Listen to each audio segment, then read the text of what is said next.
primer lugar, buenos días desde el Centro Público Integrado de Formación Profesional Corona de Aragón. Mi nombre es Inmaculada Zamorano y queremos agradecer a la eurodiputada Isabel García Muñoz su presencia hoy aquí con las escuelas embajadoras del Parlamento Europeo. Esta actividad ha sido organizada conjuntamente por los institutos de secundaria Pablo Serrano, Emilio Gimeno, los colegios San Vicente de Paúl y Rosa Molas y por el Centro Público Integrado de Formación Profesional Corona de Aragón. En segundo lugar, voy a presentar a la europarlamentaria según la información que aparece en la web. He cogido un extracto solamente, porque había demasiadas cosas. Es vicepresidenta de la Comisión de Control Presupuestario, miembro de la Comisión de Transportes y Turismo, miembro de la Delegación para las Relaciones con los Países del Masrec, miembro de la Delegación en la Asamblea Parlamentaria de la Unión por el Mediterráneo. Antes de comenzar el turno de preguntas, me gustaría que Isabel nos describiera a grandes rasgos cuál es su actividad parlamentaria. Así que ahora te cedo el turno, Isabel. Muchas gracias, Inma, y un saludo a todos y muchas gracias también por estar ahí al otro lado de la pantalla en esta situación que estamos viviendo todos, ¿no? Y entonces, se agradece también que queráis tener, que os comprometáis con la Unión Europea y que queráis tener también una información venida de primera mano desde aquí, de esta humilde diputada. Yo, como bien has dicho, soy Isabel García, soy de Muel, de un pueblo pequeñito al lado de Zaragoza. Algunos de vosotros seguro que lo conocéis, ya habréis venido a ver el parque y las cascadas. Y casualmente hace casi 2 años, en julio hará 2 años, pues me convertí en la eurodiputada aragonesa, porque realmente soy la única representante de Aragón en el Parlamento Europeo. Entonces, para mí es un gran honor siempre poder contactar con, bueno, en este caso con vosotros y sobre todo con lo que me gusta a mí la gente joven y la enseñanza. Siempre he sido una defensora de la enseñanza, o sea que yo encantada de estar aquí con vosotros. Como bien has dicho, parte de mi actividad es, por un lado, ser vicepresidenta de la Comisión de Control Presupuestario. Eso quiere decir que desde el Parlamento controlamos cómo se usa los fondos europeos de la Unión, porque al final el dinero de la Unión no sale de una máquina, sale de las contribuciones también de los ciudadanos, de los impuestos, del gasto, y hay que controlar a dónde va a parar ese dinero y que se hace un buen uso para después también dar una buena imagen y para conseguir los objetivos que se quieren desde la Unión Europea. Soy también miembro de la Comisión de Transporte y Turismo. Eso quiere decir que durante este año, en el que todos hemos vivido una ruptura de nuestro normal funcionamiento, pues esta comisión ha tenido mucho más trabajo todavía, porque, como bien sabéis, las primeras medidas que se tomaron cuando apareció la COVID-19 fueron restringir la movilidad y cerrar fronteras, una medida tomada como solución sanitaria, ¿no? Pero claro, dentro de la Unión Europea, uno de nuestros valores y de nuestros derechos que más valoramos los europeos es la libertad de movimiento y en un primer momento pues se vio bloqueado. Es verdad que era una situación de emergencia sanitaria y por eso estaba justificado, pero como digo, hemos tenido que tomar también muchas decisiones, así como de urgencia, en el Parlamento para poder solucionar que, por ejemplo, los camioneros pudieran pasar a través de los países para llevar de un lado a otro bienes esenciales, por ejemplo, comida, muy esencial, pero también mascarillas, equipamiento médico.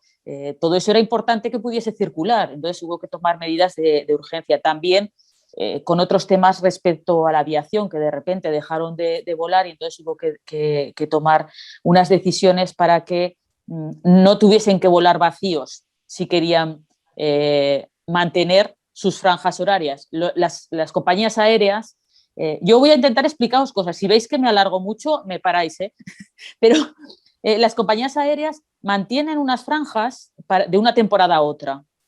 Si por ejemplo van los martes a las 12 de la mañana, tienen que viajar la mayor parte del tiempo, el 80% del tiempo, para poder guardar esa franja que les interesa a la temporada siguiente. En este caso, llegó el coronavirus, paralizó toda la movilidad y entonces estaban empezando a volar vacíos, con lo cual eso no es ni medioambientalmente ni económicamente eficaz, con lo cual bueno, hubo que tomar también medidas en ese sentido, para que veáis ejemplos de los que se hacen en la Comisión de Transporte. Y bueno, ¿y qué voy a decir del turismo?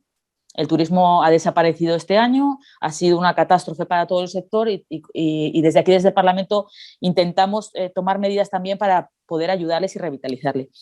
No has mencionado, porque ya lo sé que había muchas cosas, yo me lo he apuntado todo para que no se me olvide, pero soy miembro suplente también de la Comisión de Desarrollo Regional, que es la comisión que se encarga de los fondos que van a ir a todas las diferentes regiones, con lo cual también estoy ahí porque una de mis prioridades era tener muy en cuenta la lucha contra la despoblación, que como bien sabéis en Aragón nos afecta sobre todo en Teruel, pero no solo en Teruel, también hay en zonas, en comarcas de Zaragoza y en comarcas de Huesca, que están muy despobladas, pero como al final el cálculo se hace de toda la provincia, pues con las capitales el número de habitantes por kilómetro cuadrado se compensa y parece que en Zaragoza y en Huesca no hay despoblación, pero es cierto que hay en ciertas comarcas y en ciertas zonas que están muy despoblados también, con lo cual era importante estar en esa comisión.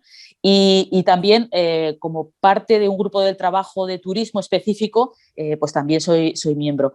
El reparto de estas comisiones se hace al principio de la legislatura, con lo cual se reparten dentro de la propia delegación española. En este caso, yo como pertenezco al PSOE, al Grupo Socialista, dentro de mi grupo de españoles socialistas hacemos nuestra división de qué comisiones nos interesan.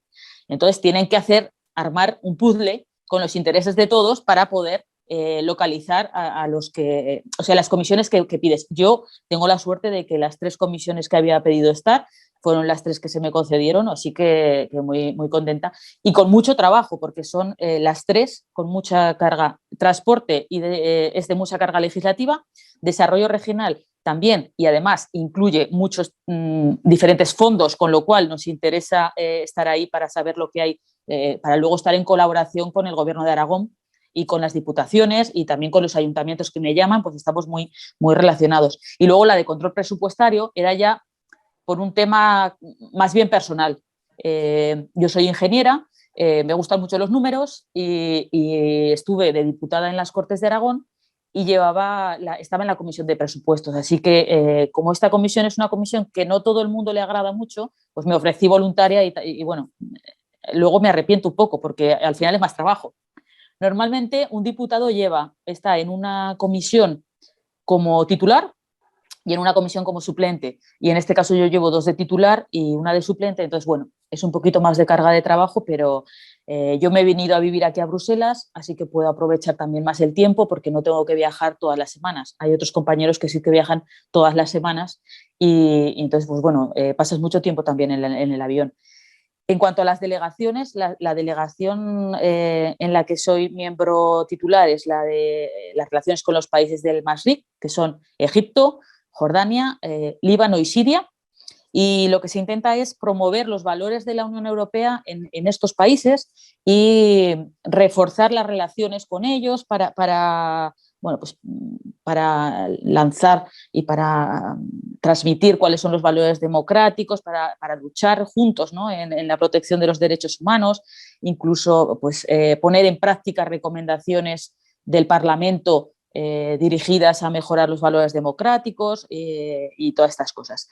Y por pertenecer a esta delegación que es del Masriq, como es una parte que está en el Mediterráneo, pues también automáticamente soy miembro de la Asamblea Parlamentaria de la Unión por el Mediterráneo, pero por eso mismo, ¿no? Porque como pertenecía a esta, automáticamente ya me ponen también en la de la Unión por el Mediterráneo. Y después existen otro tipo se llaman intergrupos, que es otra forma de juntarnos los diputados, en torno a temas que nos interesan, que no tienen una decisión a la hora de legislar, pero sí que al final te juntas con diputados de diferentes grupos en torno a temas que, como digo, son de interés. Entonces, yo, por ejemplo, estoy en el intergrupo Sky and Space, que es el tema de aviación, de aeroespacial, de ingeniería aeroespacial. También estoy en uno que es de áreas rurales, montañosas y remotas, por el tema de la despoblación, que también nos interesa trabajar juntos con otros diputados. En una de patrimonio cultural, Camino de Santiago y rutas culturales. Tenemos parte del Camino de Santiago también en nuestra región, entonces, y luego por el tema de turismo, que estoy muy involucrada. En un intergrupo de discapacidad, en un intergrupo de vinos. El intergrupo de vinos no es para beber vinos, es para defender que alguno igual estéis pensando que mira qué suerte. No, aquí no tocamos el vino, solo que intentamos potenciar el sector del vino y de los alimentos, porque además se está viendo también muy afectado por la pandemia y por relaciones que luego comentaremos, por ejemplo, con Estados Unidos, con el tema de imposición de aranceles o de controles en otras fronteras. Y bueno, y luego también soy miembro de una asociación de seguridad vial que se llama European Transport Safety Council. Soy observadora y miembro del Rail Forum Europe, que es una asociación también muy relacionada con el tren. También quería comentaros que ha cambiado mucho la forma de trabajar de los eurodiputados con el COVID. También ha cambiado la forma de trabajar para vosotros, tanto para los profesores que han tenido que adaptarse a nuevas tecnologías, a la complicada labor de enseñar online. A mí me gustaría muchísimo más teneros enfrente de mí, poder veros, porque ahora os veo muy pequeños y no veo qué caras estáis poniendo. Y entonces, si estuviese cerca, pues por lo menos podría ver si os estoy aburriendo, si os parece bien lo que os digo. Y bueno, y luego ya lo de la mascarilla, que ya no os veo la cara. Claro. Entonces, es muy complicado la labor que tenéis ahora los profesores en la enseñanza y también la de los alumnos, que, bueno, pues según a qué edad tenéis que ir unos días sí, otros días no, según en qué zonas, pues unas medidas u otras, la mascarilla, las relaciones entre vosotros, o sea, es muy complicado. Pues aquí también hemos tenido que cambiar la forma de trabajar, hemos tenido que cambiar la forma de hacer las reuniones. Cuando yo llegué, el ritmo que llevábamos aquí es un ritmo frenético. Tienes comisiones de todos estos que os he dicho, tengo reuniones y hay que dividir durante la semana entre lunes y jueves, porque normalmente los diputados se van los jueves por la tarde, entonces el viernes no suele haber actividad programada de comisiones, así que a mí me va bien para poder estudiar y ponerme en el despacho tranquila a leer. Pero ahora, bueno, en un principio se nos recomendó no venir al Parlamento, entonces lo hacíamos también todo online como vosotros. Luego tenemos reuniones de grupo, con nuestro propio grupo, porque, como os he dicho, yo vengo para poneros un ejemplo, yo vengo del PSOE, pero el PSOE está en España, entonces luego nos juntamos a nivel europeo en un grupo que se llama Socialistas y Demócratas, en este caso, es Andy, entonces venimos los socialistas de todos los países diferentes, o los que son... bueno, socialistas, cada uno, o sea, las ideas, ¿no? No tendría que ser un partido similar o sea, no es igual al PSOE, pero tiene que ser similar. Por ejemplo, el PP se une en un grupo que se llama EPP. Podemos se une en uno que se llama la izquierda, ¿vale? Entonces, al final hay grupos a nivel europeo que están formados por los grupos de los distintos países. Pues bueno, también nos juntamos y también nos reunimos para poner en común cuál es nuestra forma de trabajar, cuáles son nuestras ideas o cuáles son nuestras prioridades, ¿no? También ha tenido que cambiar, se ha tenido que hacer online. Y luego, las reuniones que tenemos con los famosos lobbies.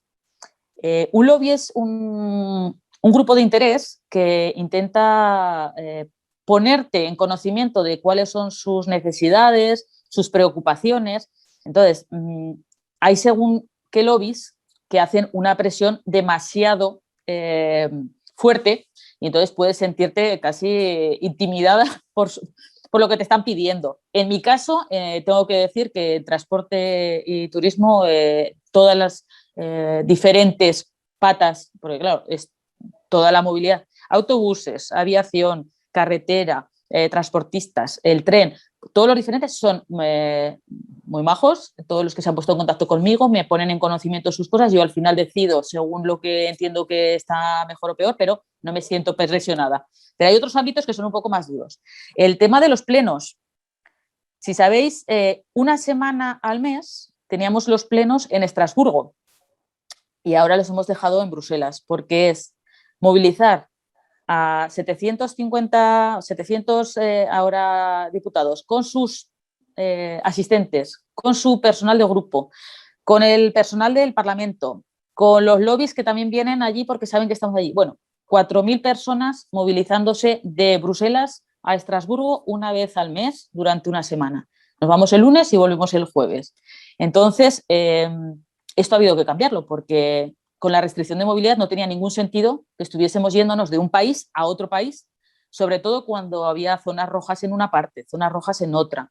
Bueno, ya sabéis que la situación epidemiológica dependía mucho y hacía que la movilidad cambiase y las medidas según de dónde venías y a dónde ibas, total que se paralizaron también hace un año, llevamos un año que no hemos vuelto a ir a Estrasburgo.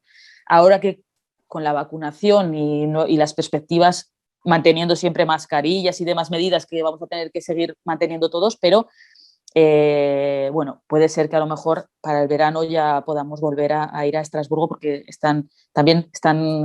vivían en gran parte de todo ese movimiento que había cada mes, con lo cual también ellos en su economía se han visto muy afectados. El tema de votaciones. Cuando llegué yo, en mi primer pleno, de repente la velocidad es más o menos, os hago un ejemplo. Enmienda número 3, a favor, en contra, abstenciones. Enmienda 5, a favor, en contra, abstenciones. Y tú tienes que levantar la mano, bajarla. Cuando te tocaba levantar la mano ya habían pasado a otro y bajaban la mano. Y luego hay otro tipo de votaciones que se llaman roll call vote, que es una votación que quieren que se registre quién ha votado a favor y quién ha votado en contra. Entonces tenías que votar con la tarjetita metida en tu sitio. Bueno, todo eso ha cambiado. Ya no podemos estar en una misma sala, todos los diputados juntos votando porque por las medidas de distancia ahora tenemos que guardar 2 metros de seguridad y es imposible. Así que en cambio han tenido que habilitar todo el sistema online de videoconferencias para todas las personas que se conectan a la vez, que es muy complicado, pero además ahora para las votaciones, con lo cual ahora puede ser que nos toque votar, por ejemplo, me tocó hace 2 semanas votar 1.500 cosas en una hora, tenemos una hora para votar, lo rellenas en tu ordenador, te sale una papeleta, imprimes el papel, lo firmas, lo escaneas y lo mandas. O sea, si se te para el ordenador, se te para la impresora, es un estrés también porque estás en ese momento que tienes que votar, pero bueno, es así. Y hay muchas veces que, por ejemplo, cuando se vota un compromiso es algo que han llegado todos los grupos, están de acuerdo, entonces con las enmiendas de los diferentes grupos se llega a un texto común, con lo cual, si eso se aprueba, en una votación normal, las 20 enmiendas que colgaban de ese compromiso ya no se votarían porque se ha aprobado el compromiso. En este caso, como no sabes si se van a aprobar o no, también tienes que votarlas. Por eso llegamos a tener listas de 1.500 votaciones en un día. O sea que eso también ha cambiado. Y luego los grupos de visita. No sé si sabéis, pero los diputados podíamos traer un grupo de visita a que conociera el Parlamento, viera las instalaciones, recorriéramos con ellos los pasillos. Prohibidos. Desde hace un año no se pueden hacer. Entonces, claro, yo que soy diputada nueva, me da mucha rabia que de los 5 años en los que yo podía contar para incluso invitados a que vinierais, pues uno ya, por ejemplo, ya se nos ha ido. Entonces, y eso no se va a recuperar. Son cosas que se están perdiendo en ese conocimiento que se daba antes del Parlamento. Y luego, por ejemplo, en los plenos había, se llama Blue Card, cuando un diputado está hablando, tenemos un minuto, solo, o sea, lo que quieras decir lo dices en un minuto. Y ahora yo me he acostumbrado a que cuando me preguntan en un minuto contesto, ya no. Entonces, no es lo habitual. Normalmente los diputados hablamos mucho, veis que ahora estoy hablando mucho, pero claro, hay muchas cosas que contar, pero normalmente en una entrevista los diputados hablan mucho. Pues aquí nos acostumbramos a que en un minuto puedes decir lo que quieres decir. Y entonces había una tarjeta azul que cualquier otro diputado, estando en el pleno, podía levantarla para hacerle una pregunta al diputado que estaba hablando. Entonces era más interactivo porque en cualquier momento, si tú decías algo que otro no estaba de acuerdo, te podían llamar la atención y te podían hacer una pregunta. Pues ahora no se puede porque hay que avisar quién va a hablar antes, hay que tenerlo preparado, bueno, es todo mucho más complicado. Y luego había también, al final de cada debate, si sobraba tiempo, había unos minutillos, 5 minutos en cada debate, que se llamaban Catch the Eye, y tú podías solicitarlo también cuando llegaba el tiempo para porque querías tomar la palabra para intervenir, porque no te habían dado turno de palabra durante el debate. Bueno, pues ahora tampoco. Entonces, bueno, queremos volver a tener la normalidad, que era un poco más dinámico y más participativo, pero en todo caso nos hemos habituado como vosotros y lo único en las negociaciones, que son los trílogos, y esto es lo último ya que os cuento de esta introducción, al final yo estoy en el Parlamento. En el Parlamento es la parte legislativa, no es la parte ejecutiva, que para eso está la Comisión Europea. Y luego está el Consejo, que son los dirigentes de los distintos países. Entonces, somos tres patas que uno propone una legislación, que es la Comisión, y el Consejo y el Parlamento toman las decisiones. Pero al final hay unas negociaciones a tres bandas que se llaman trílogos. Pues hacer una negociación a través de una pantalla es también muy complicado, porque hay muchas veces en el que la posición del Parlamento tiene que estar representada por todos los grupos. Y si en un momento la otra parte te propone un texto alternativo, estamos intentando llegar a un acuerdo, y el otro dice, bueno, ¿qué te parece si lo dejamos con este texto? Entonces, claro, necesitas ver la cara de los otros compañeros tuyos para ver si la posición del Parlamento estaría de acuerdo con ese cambio. Como no podemos, ahora tenemos que parar las negociaciones, tenemos que irnos a una sala, tenemos que conectarnos con los demás, llegar a un acuerdo, volver. Bueno, se ha hecho un poco complicado. Y en ese caso, las negociaciones siempre es mejor si se pueden hacer en persona, en unas salas muy grandes, separados muchos, o sea, separados con una gran distancia, con un test hecho el día de antes, un test rápido para saber que no estamos contagiados, salvo que te hayas contagiado una hora antes. Pero bueno, con todas las medidas de seguridad, porque yo intento ir en persona ya que estoy aquí, porque es mucho mejor a la hora de negociar que hacerlo online. Pero bueno, como os cuento, nos ha cambiado la vida a todos, a vosotros también, y lo que tenemos que hacer es ver cuáles son las oportunidades de mejora y bueno, y hacer lo mejor que podamos. Así que, bueno, os dejo turno para que me preguntéis lo que queráis y si sé respondeos, pues yo os respondo. Muchas gracias, Isabel. Pues voy a comenzar ahora el turno de preguntas que serán planteadas por alumnos de todos los centros que participan en esta actividad. Y doy paso al Centro Público Integrado de Formación Profesional Corona de Aragón para realizar su primera pregunta.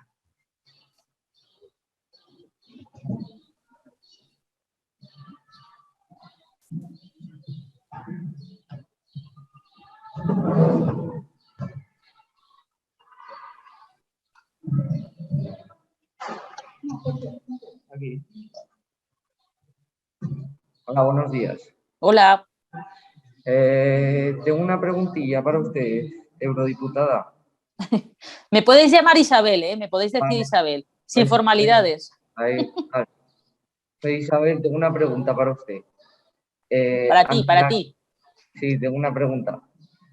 Ante la crisis que estamos viviendo hoy en día, que sobre todo está afectando tanto a España, ¿cómo funciona y en qué os basáis para hacer la distribución de ayudas económicas en la Unión Europea a los países miembros? Bueno, muy interesante y muy acertada en este momento, la verdad. Mira, primero os voy a contar qué cambio ha habido en la Unión Europea a la hora de afrontar la crisis. Ha habido un cambio de actitud respecto a cómo se afrontó la crisis anterior. En la crisis anterior se decidió que había que ser más austeros, que había que gastar menos, había que ahorrar. Y en este caso se ha apostado por la solidaridad europea. La pandemia ha causado pérdidas en todos los países, aunque realmente el impacto no ha sido un impacto igualitario en todos ellos. Ha dependido mucho de las medidas de confinamiento, de qué tipología de economía tenía cada país. Por ejemplo, nuestro país es uno de los más afectados porque dependía mucho de los servicios y del turismo y ya sabéis que ese sector está paralizado. Entonces, por eso nos hemos visto más afectados. Los gobiernos nacionales de cada país, desde un primer momento, tomaron medidas presupuestarias a corto plazo para responder al COVID y y se endeudaron incluso, gastaron mucho más en la parte sanitaria y en la parte de procurar que los empleos, que las personas pudiesen o mantener el empleo o pudiesen seguir teniendo unas ayudas sin ir a trabajar, que eran lo que llamaban los ERTEs. Pero todo esto ha dependido de la riqueza de los países más que de cuánto les estaba afectando la pandemia. Estas primeras medidas, pues como os digo, fueron para contrarrestar ese impacto económico y para salvar los puestos de trabajo y las empresas, porque como hubo confinamientos muy exhaustivos, la gente tuvo que dejar de trabajar, con lo cual necesitaban ayudas para poder que la gente pudiese seguir adelante. Además, los países también podían dar ayudas de Estado, que es una ayuda que puede dar el propio país a las empresas, pero que siempre habían estado muy reguladas por la Unión Europea. Con lo cual, desde la Unión Europea lo que se vio es, desde el primer momento, que había que utilizar las normas existentes en ese momento y se flexibilizó el uso de las ayudas estatales, se flexibilizó el uso de los fondos que tenían asignados las regiones. Por ejemplo, tú cuando te dan un fondo de desarrollo regional tienes que utilizarlo para un tipo de cosas. Pues aquí hubo una flexibilización, se tomaron decisiones muy rápido para que se pudiese redirigir hacia gasto necesario para salir adelante de la crisis. Tema sanitario, tema también de empleo, como os digo, de medidas de mantenimiento de empleo como podrían ser los ERTEs.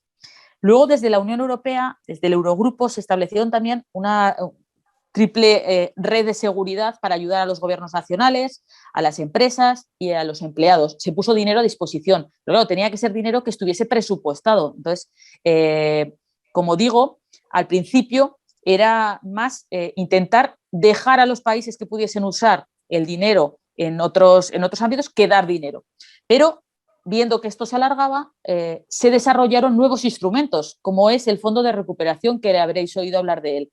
Estamos hablando de que se han puesto a disposición de los Estados miembros 750.000 millones de euros, de los cuales 390.000 millones son ayudas directas y 360.000 son préstamos. ¿Cuál ha sido el reparto? Como bien preguntabas, pues se han tenido en cuenta los efectos socioeconómicos de la crisis y en este caso España, Italia son los mayores beneficiarios de estos fondos porque su economía se ha visto fuertemente afectada, dependen mucho del turismo, de la hostelería y las pymes son las que más han sufrido. Tenemos muchas pymes en España y están en muy mala situación, con lo cual, como os decía al principio, la respuesta que la Unión Europea ha dado en este caso es una respuesta de solidaridad, porque para conseguir este fondo de recuperación, la Unión Europea se endeuda en el mercado para después, para poder tener ese dinero para los Estados miembros, pero después va a tener que pagar esa deuda a lo largo de 50 años. Pero es por primera vez que la Unión Europea ha hecho un gesto de solidaridad endeudándose en conjunto sin que sea cada país el que tenga que endeudarse. Porque en ese caso, ¿qué hubiese pasado con España? Que si España ya no estaba muy bien con la deuda y encima se tiene que endeudar más, las divergencias económicas aumentan y el espíritu de la Unión Europea es la cohesión, que todos crezcamos más o menos a la misma velocidad y por eso hay que ayudar a los países más desfavorecidos en una situación normal, pero en esta situación de emergencia hay que ayudar a los países que más se han visto afectados. Y por eso en otros casos, por ejemplo, cuando viene la borrasca Filomena o no me acuerdo cómo se llamaba la anterior, y caen en una región concreta de un país, en España, por ejemplo, y hay un montón de daños, un montón de daños económicos, materiales, incluso personales, la Unión Europea también tiene un tipo de fondo de solidaridad para ayudar a esas regiones. Porque, como digo, uno de los objetivos de la Unión es que haya una cohesión socioeconómica y territorial de la Unión. Yo creo que con esto te he contestado. No me quiero alargar mucho más, porque si no, no nos va a dar tiempo de hacer muchas preguntas. Así que vamos a la siguiente, si queréis. Vamos ahora al Pablo Serrano, que va a hacer su primera pregunta. Adelante.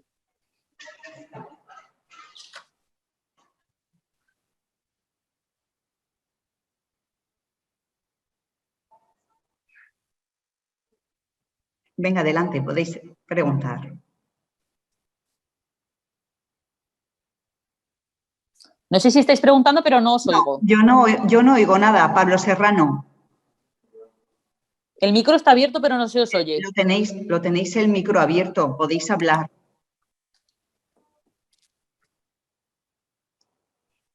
No sé, ¿algún problema tienen? Pablo Serrano, ¿no tenéis micrófono? Si no, le damos paso primero al Emilio Jimeno mientras arregláis el sonido. ¿Mm? ¿No nos oyen? Sí. Un momentito.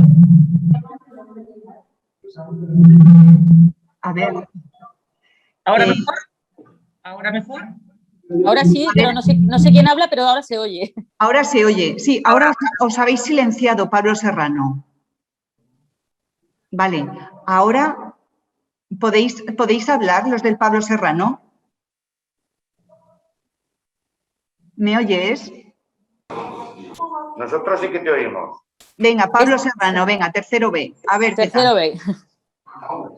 Buenos días, soy la alumna Lucía Romero del Instituto Pablo Serrano y nos gustaría que nos comentases las diferentes labores de la Comisión de Desarrollo Regional de nuestra comunidad autónoma de Aragón. Vale, os cuento. Como os decía antes, también soy miembro de esta comisión. Entonces, la Comisión de Desarrollo Regional del Parlamento se encarga de la política regional de la Unión Europea y es una política de inversión. Apoya la creación de empleo, la competitividad, el crecimiento económico y también el desarrollo sostenible y la mejora de la calidad de vida.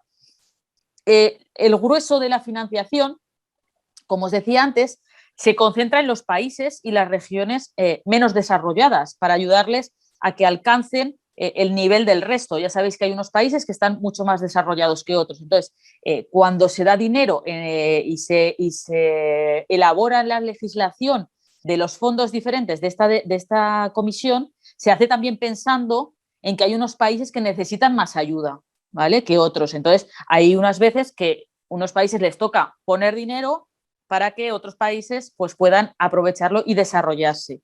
Y así poder reducir las disparidades, las diferencias económicas, sociales y territoriales que todavía existen en la Unión Europea y se notan mucho con países del este, países del centro, países periféricos. Cada uno tiene también su problemática y sus beneficios.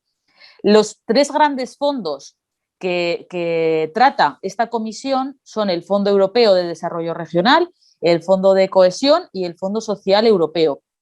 Y además también trabajan en el programa Interreg, que sería para cooperación entre regiones transfronterizas, y por ejemplo, Aragón lo utiliza con Aquitania, con la región de Aquitania en Francia, para también hacer diferentes proyectos como son diferentes regiones transfronterizas de diferentes países, pues nos dan dinero también para diferentes actividades y diferentes proyectos.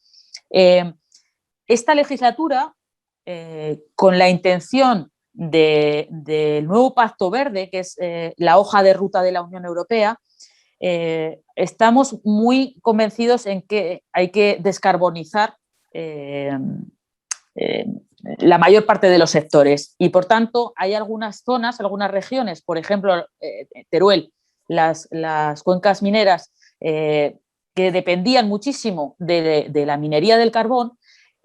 Como desde la Unión Europea se está fomentando otro tipo de energías más renovables, que haya una dirección hacia más sostenibilidad, estas regiones se van a ver afectadas, con lo cual se ha desarrollado un nuevo fondo que se llama el Fondo de Transición Justa, que va a ayudar, nos tiene que ayudar a esas regiones a hacer una transición, ¿no?, de su antigua economía a nuevas formas de economía que sean más sostenibles, que se apuesta mucho por la digitalización también.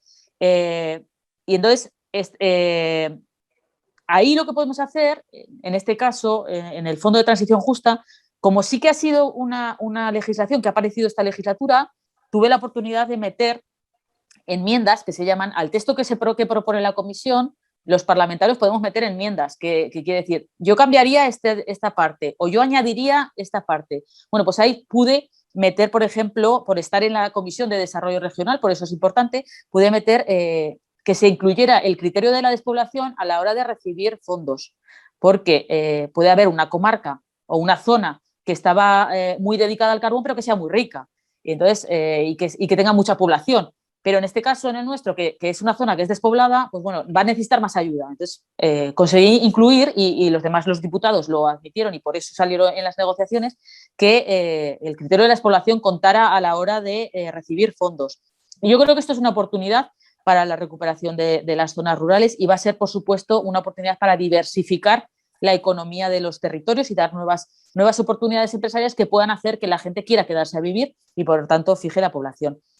Hay una página web que, si buscáis ¿qué hace Europa por mí?, que desglosa qué ha hecho esta Comisión de Desarrollo Regional. Bueno, la Comisión de Desarrollo Regional del Parlamento hace las leyes y decide hacia dónde tienen que ir los fondos, pero esos fondos son los que luego se utilizan en las regiones y es la unión de la pregunta de qué hace la Comisión de Desarrollo Regional en nuestra comunidad.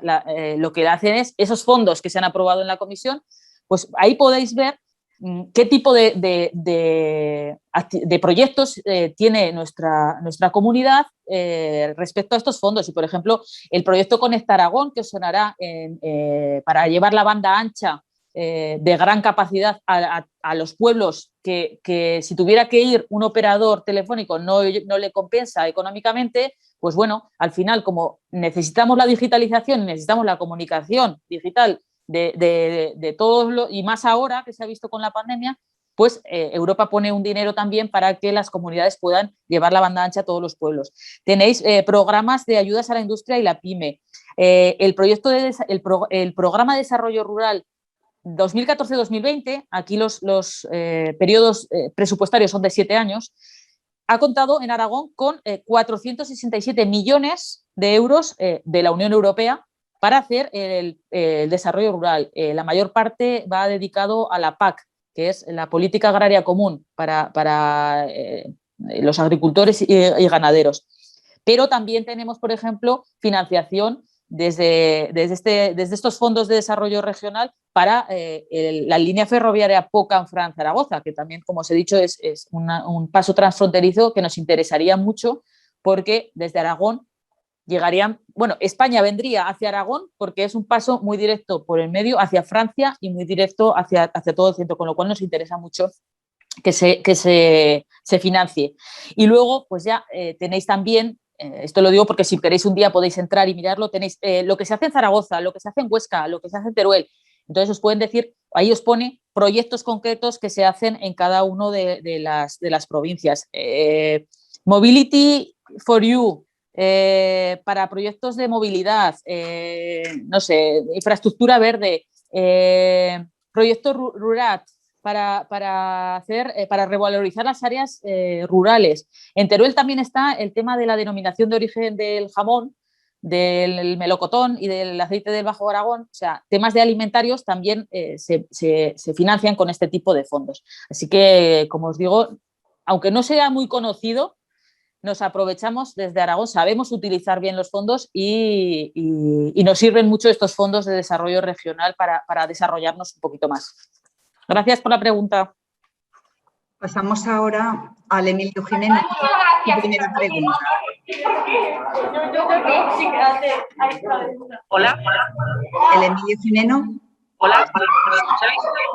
Tenemos otra pregunta. No, pero las hacemos después. Primero todos los centros, ¿vale? Y ahora el Emilio Jimeno nos hace Hola, la primera. buenos días. ¿Nos oyes? Sí. Bueno, os vemos muy bien, aunque a nosotros no nos veáis, pero os estamos escuchando con mucha atención y es muy interesante la charla. A continuación, una alumna de primero de bachillerato, en representación de todo el curso, va a lanzar la pregunta. ¿Lo escucháis bien? Sí, sí, adelante. también tenemos escuchando aquí a una representación de terceros, son embajadores también del centro y seguro que aprenderán muchas cosas. Venga, adelante. Gracias. Hola, buenos días. Yo soy Ángela, la alumna de primero bachillerato, y nuestra pregunta es si será necesario disponer de una cartilla sanitaria para poder moverse por la Unión Europea. Uy, pues es un debate de total actualidad. Yo creo que estará ahora, la presidenta de la Comisión Europea debe de estar ahora trabajando justamente en este tema, porque la creación de un certificado vacunal que pueda permitir la movilidad, sobre todo pensando en el próximo verano, ¿no? Es una posibilidad que muchos países están pidiendo. Entre ellos, España es uno de los interesados también, porque esto puede ser que reactive la economía de cara, como digo, al verano, a los movimientos de vacaciones y que fomente y vuelva a movilizar un poco el turismo, ¿no? Pero ¿qué pasa? Que todavía no hay evidencias científicas de si estar vacunado puede ayudar o no a propagar el virus. Entonces, hay diferentes opiniones.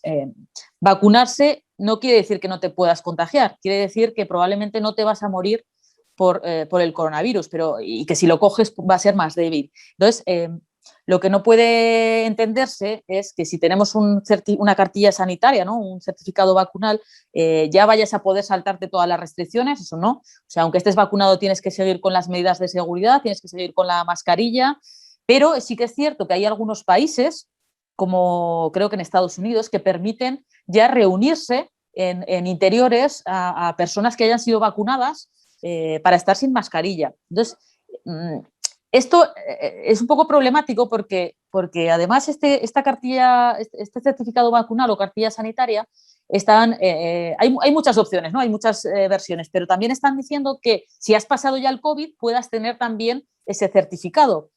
Con lo cual hay personas que pueden pensar, pues yo me voy a infectar porque si me infecto y voy a tener ese certificado, pues voy a poder viajar. Con lo cual hay que tener cuidado. Y luego, lo que a mí me preocupa mucho es la posible discriminación que puede haber entre ciudadanos, entre los que están vacunados y los que no están vacunados, porque al final, a día de hoy, el porcentaje que hay de vacunados es muy bajo.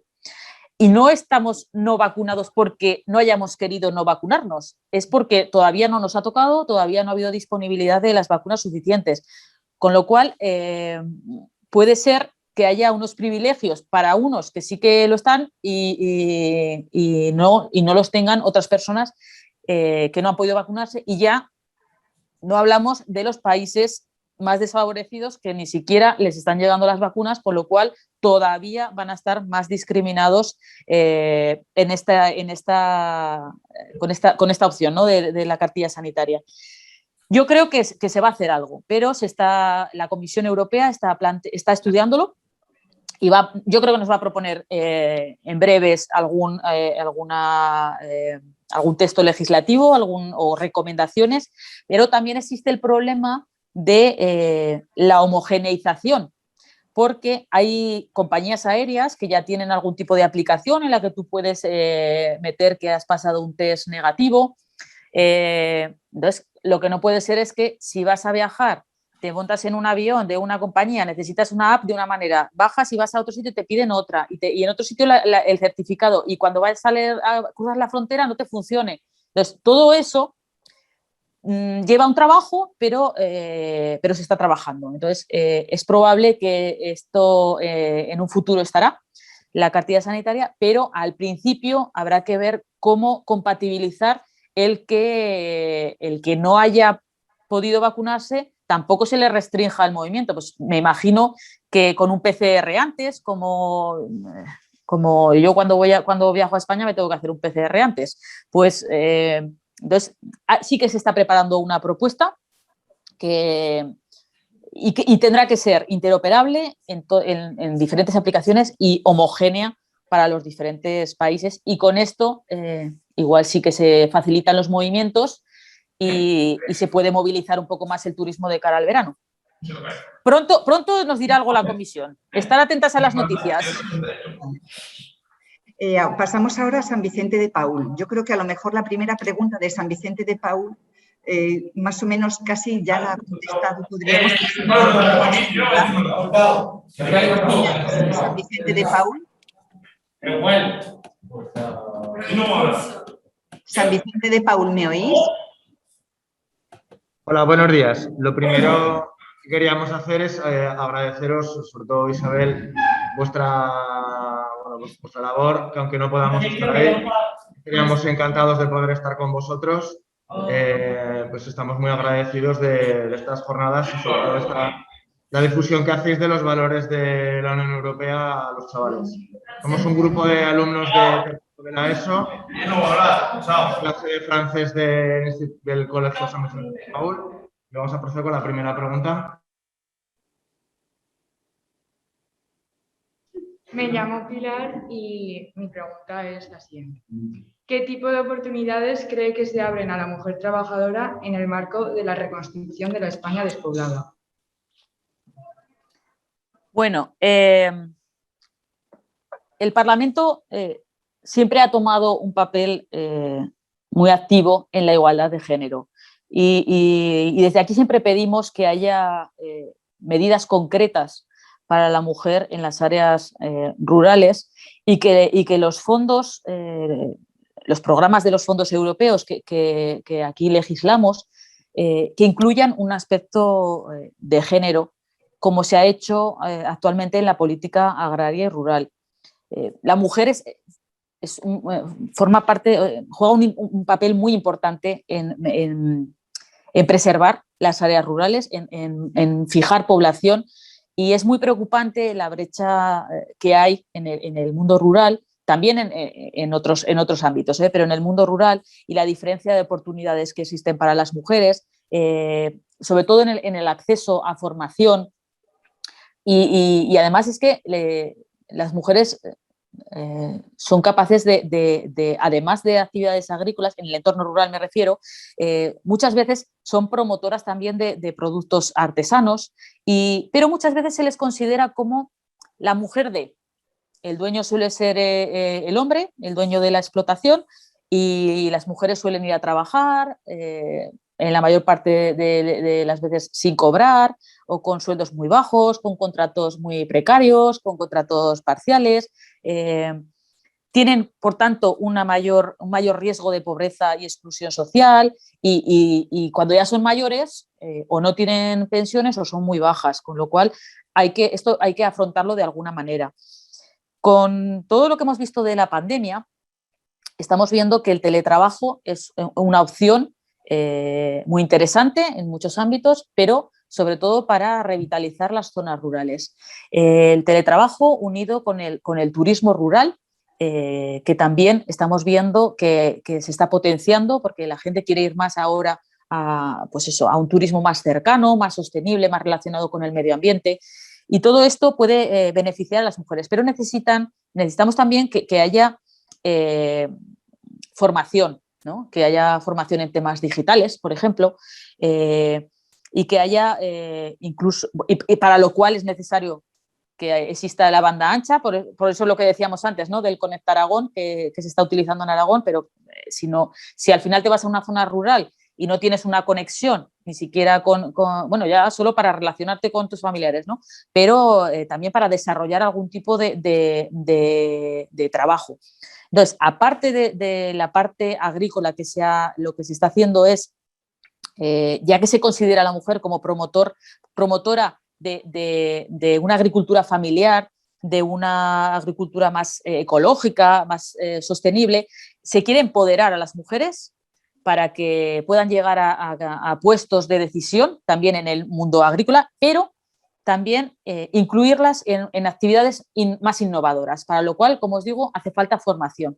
Entonces, desde aquí se están lanzando iniciativas con fondos para formar a las mujeres en aspectos digitales, en aspectos ecológicos, que son los que se van a desarrollar más en las zonas rurales. Y en la PAC, que es la Política Agraria Común que os decía antes, se ha propuesto que haya un balance en las ayudas y un apoyo a las pequeñas empresas familiares, las pequeñas granjas agrícolas, ¿no?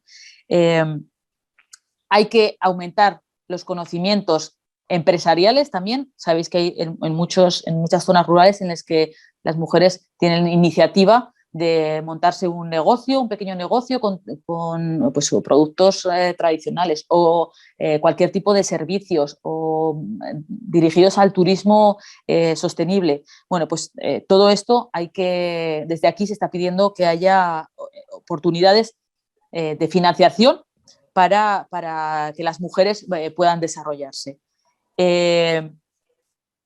Y como os decía, hace falta que tengan un verdadero acceso al mercado del trabajo, pero hay que garantizar también al mismo tiempo la igualdad de oportunidades y la igualdad de cuidados. Normalmente las mujeres son las que realizan los cuidados y más en las zonas rurales de los pequeños y de los mayores, con lo cual hay que proveer en el entorno rural de servicios para que las mujeres puedan utilizar esos servicios y poder desarrollar su parte laboral. Pero desde aquí, desde el Parlamento, se está trabajando mucho e incluso hay una comisión para valorar la legislación en torno a las mujeres y se está pidiendo que en todos los ámbitos, tanto públicos como privados, haya una representación igualitaria de las mujeres, con lo cual, yo creo que se abre una gran oportunidad con todos estos temas para la mujer, también en la España rural que yo reivindico porque se vive muy bien en un pueblo. Vosotros vivís en Zaragoza, pero en un pueblo se vive muy bien. Gracias. Pasamos ahora a Rosa Molas, que haga su primera pregunta. Hola, buenos días. Mi nombre es Carmen Romera, soy de segundo de bachillerato del Instituto, del Colegio Madre María Rosa Molas, y siendo el 2020 el Año Europeo del Ferrocarril, sí está previsto que nuestra comunidad reciba fondos para la mejora de las redes ferroviarias entre las provincias y a nivel nacional.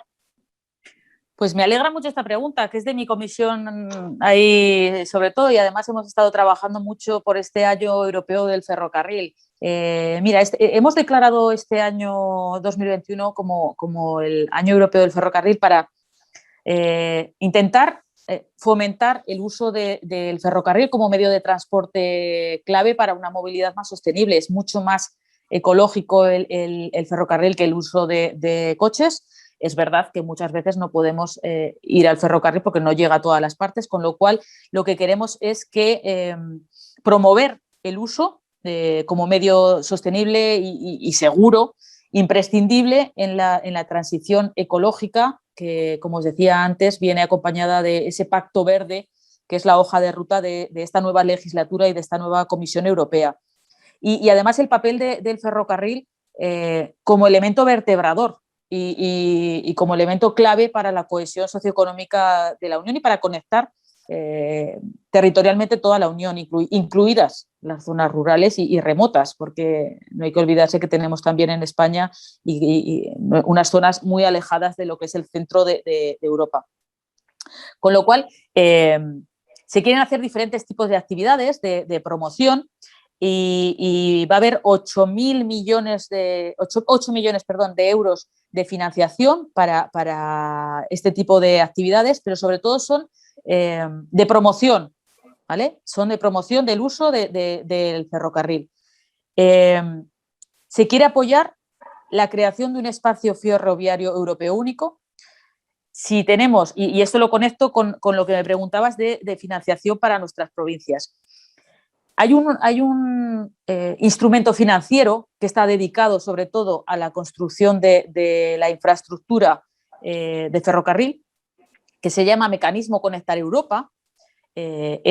Aquí lo llamamos CEF por sus iniciales en inglés, que es el que básicamente financia la infraestructura. Anteriormente se financiaba también las carreteras y ahora con el nuevo Pacto Verde se va a financiar más el transporte sostenible, que es, por ejemplo, el ferrocarril. Y en ese caso, la semana pasada llegamos a un acuerdo yo era una de las ponentes por la parte del Parlamento en esas negociaciones que os comentaba al principio, para este mecanismo Conectar Europa, con lo cual ahora tenemos que llevarlo a pleno y después, y el Consejo también lo llevará a su pleno decisorio, y entonces, como en breve se pondrá en marcha. Y ese es el que sí que da el dinero. Se lanzan, hay diferentes convocatorias y en esas convocatorias los gobiernos presentan los proyectos. Y ahora además ha salido que el proyecto de Sagunto-Zaragoza ha sido aprobado y va para la electrificación de las vías,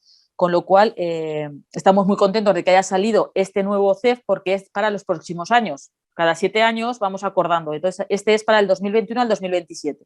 Entonces, llevábamos ya unos meses de retraso porque no nos poníamos de acuerdo con el Consejo en las negociaciones, pero ya finalmente se ha aprobado. Entonces, esto nos va a dar posibilidad de financiar la línea de Sagunto que va hacia Teruel y luego sube hacia Navarra, con lo cual eso nos beneficia muchísimo. Y por otro lado tenemos el Canfran, que también estamos con otro tipo de fondos intentando que se abra, con otro tipo de otro proyecto con estos fondos también, que se abra, que sería otra línea diferente.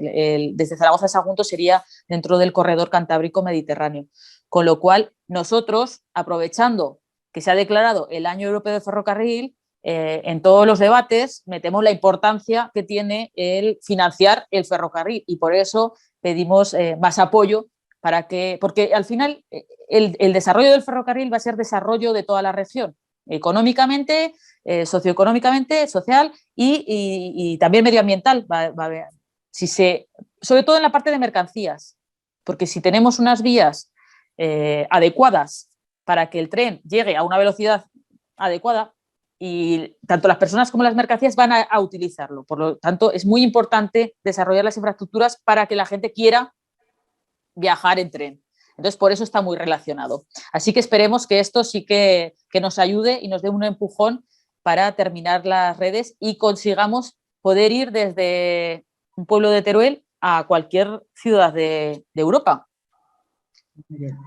Pasamos ahora a la segunda pregunta del Centro Público Corona de Aragón.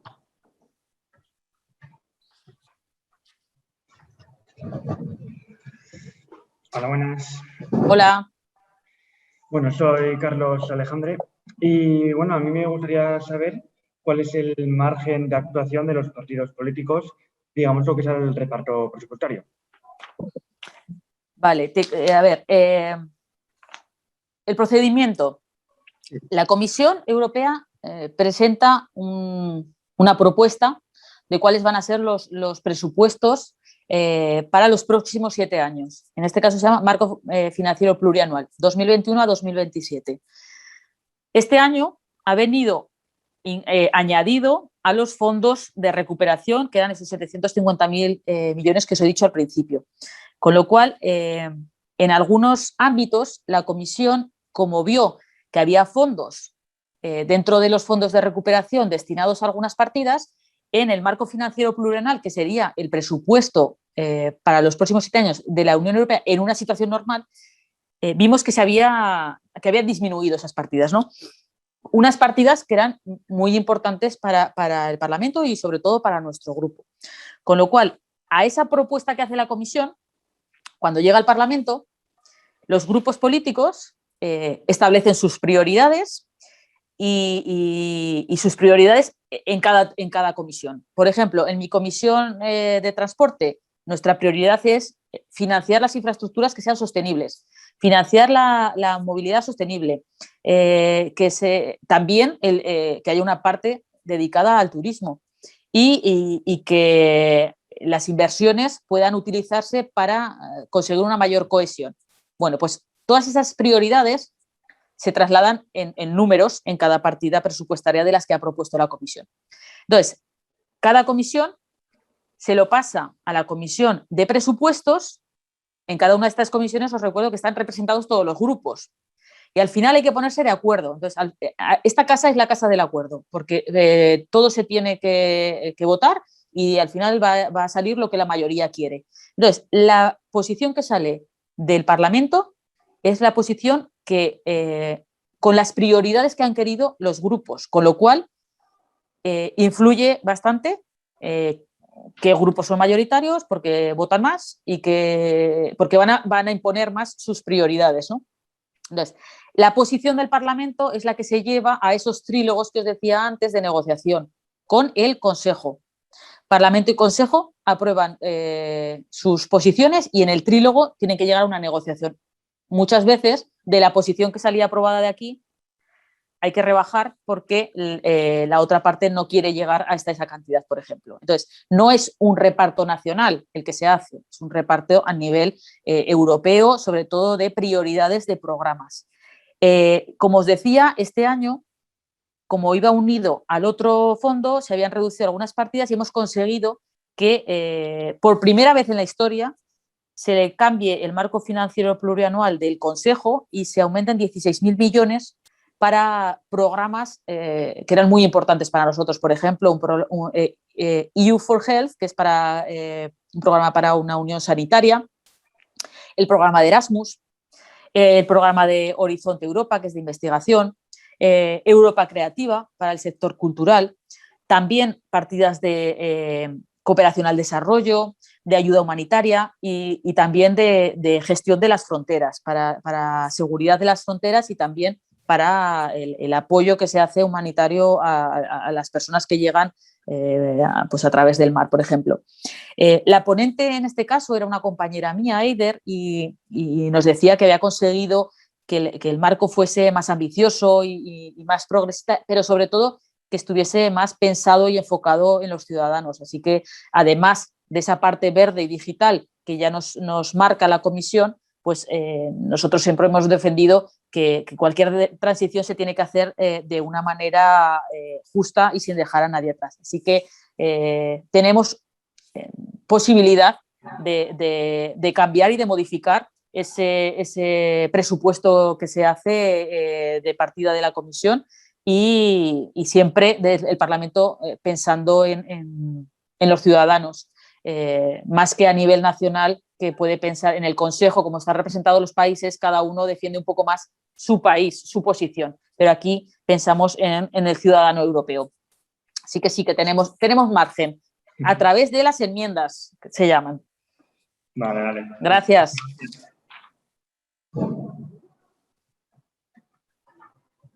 Se nos va haciendo ya casi la hora. Sí. Y queríamos hacer alguna otra pregunta, solamente así en plan rápido. No sé si los del Pablo Serrano, que tenían otras preguntas, voy a saltarme el protocolo y ponemos al Emilio Jimeno, que quería preguntar cosas de Erasmus. Emilio Jimeno. Y no sé si, como nos has hablado bastante de... Claro, es que como he ido cosas, mezclando... Eso, entonces, no sé si os parece al Emilio Jimeno preguntar algo de los Erasmus. Sí. ¿Nos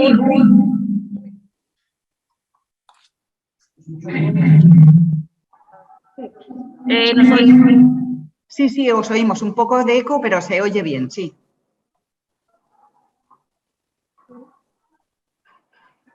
Adelante con la pregunta, Emilio Jimeno. La pregunta es, ¿qué requisitos excepcionales debido a la pandemia de distancia por su participación en los programas Erasmus? No sé si has oído la pregunta, Isabel. No. Bueno, la pregunta, si no, te la repito yo. Es en relativa a los requisitos a partir de la pandemia de los estudiantes para la participación en los programas Erasmus. Más que por la pandemia, los requisitos pueden haber cambiado porque hay un nuevo programa Erasmus Plus, pero el problema de la pandemia ha sido más que de requisitos de acceso, ha sido a las personas que les ha pillado de Erasmus en otro país con todas las medidas de confinamiento y de contención que han tenido.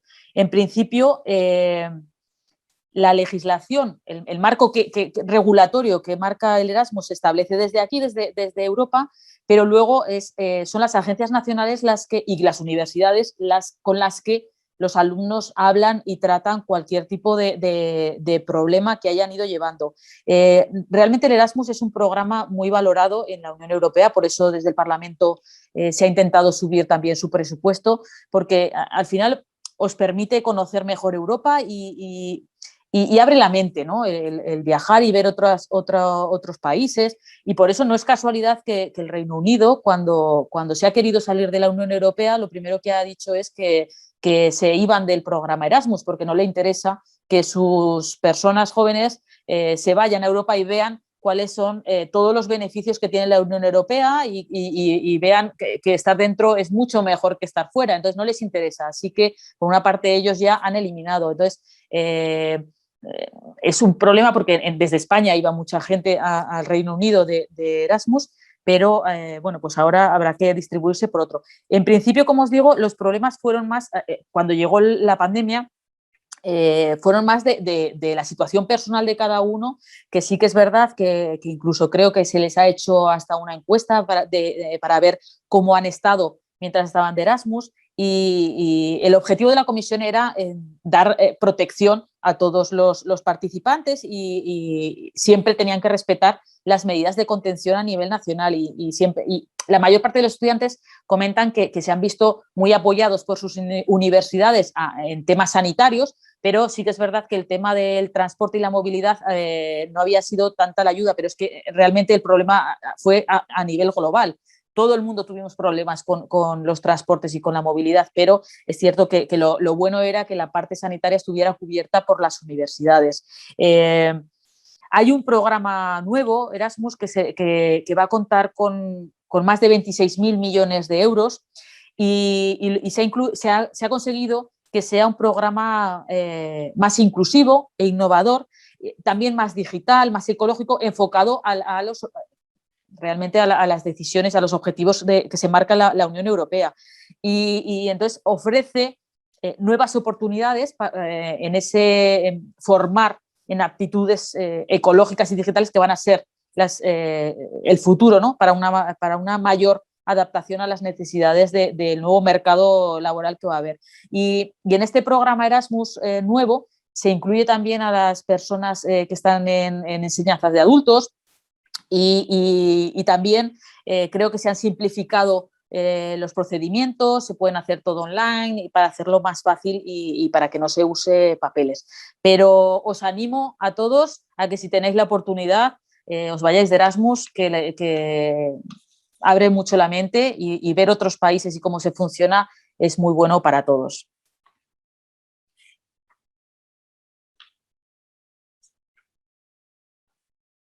Micro. Digo que como ya se ha pasado la hora que teníamos prevista, entonces pues creo que vamos a terminar aquí. Nos hubiera gustado seguir un poco más, pero me dicen los compañeros que tienen ya otras actividades previstas y supongo que... yo tengo una, es que ahora acabo de ver el reloj, es que me pongo aquí a hablar y no paro, pero ahora me acabo de dar cuenta de que yo también tengo a las 11 otra reunión, así que os agradezco mucho la atención que habéis prestado y bueno, podemos volver a quedar dentro de unos meses, cuando ya haya pasado quizás la pandemia, para ver, o incluso si yo voy en alguna ocasión, si podemos hacerlo en persona. Estaríamos encantados. Seguimos en contacto.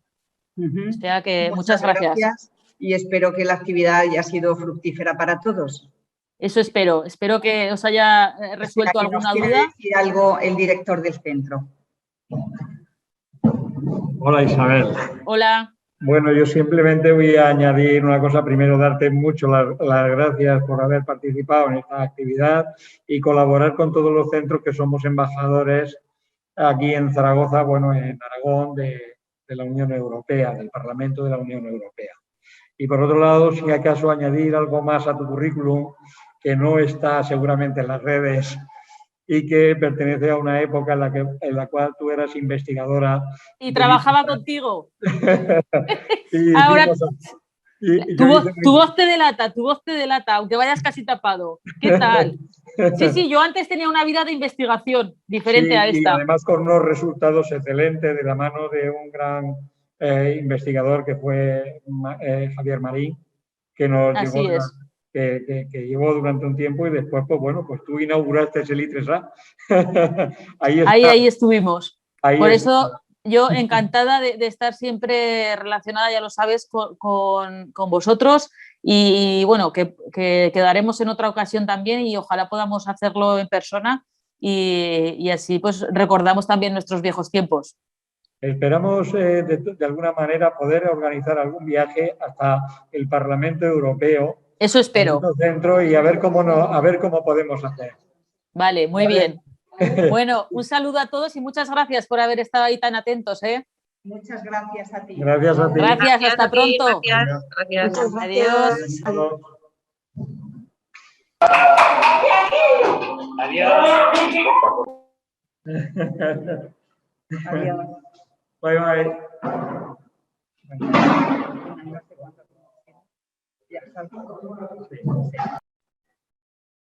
Bueno, gracias, Interesante.